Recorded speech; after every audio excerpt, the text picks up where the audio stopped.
আসসালামু আলাইকুম। কেমন আছেন সবাই? আশা করি সবাই ভালো আছেন। আপনাদের দোয়ায় আমিও ভালো আছি। আমাদের দিগন্তের ডাকে নতুন একটি ব্লগে আপনাকে স্বাগতম। আজকে আমরা আপনাকে দেখাতে যাচ্ছি ময়মনসিংহের প্রাণকেন্দ্রে দাঁড়িয়ে থাকা এক জমিদারি সৌন্দর্যের। চলেন দেরি না করে শুরু করি আজকের ভিডিও। আপনাকে জনপ্রতি 30 টাকা করে টিকিট কেটে ভিতরে প্রবেশ করতে হবে। শশী লজ ময়মনসিংহ শহরের এক নীরব অভিভাবক, কালের আবর্তে হারিয়ে যাওয়ার আজকীয়তা আর আভিজাত্যের এক জীবন্ত দলিল। এই লজের জন্ম সেই 19 শতকে।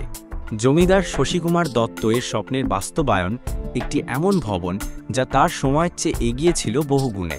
ইউরোপিয়ান এবং মুঘল স্থাপত্যের মিশেলে নির্মিত এই প্রাসাদে ছিল গথিক খিলান, লোহার কাজ করা ব্যালকনি এবং বিশাল করিডোর।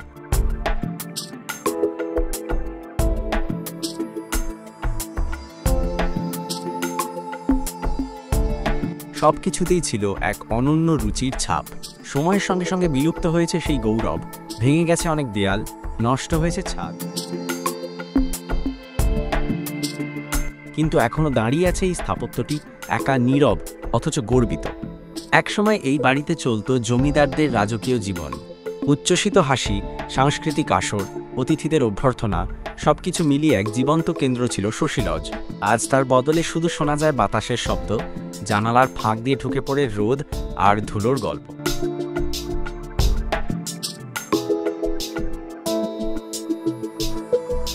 আর আমার যেই সময় যায় সেই সময় দেখা পড়ে আরেকটি সৌন্দর্যের, সেটি হলো বৃষ্টি।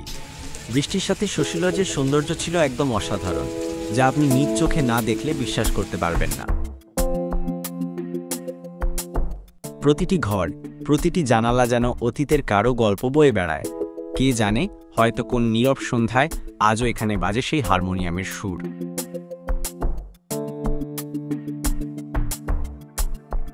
শশী লজ শুধুই একটি স্থাপত্য নয়, এটি একটি সময়, একটি সংস্কৃতি, একটি অনুভূতি। এই ছিল দিগন্তের ডাক এর চোখে শশী লজের গল্প। এমন আরও ভ্রমণ আর ইতিহাসের ছোঁয়া পেতে সঙ্গে থাকো, সাবস্ক্রাইব করো আর বাজিয়ে দাও বেল আইকন। দেখা হবে পরের পর্বে নতুন গন্তব্য, নতুন গল্প নিয়ে।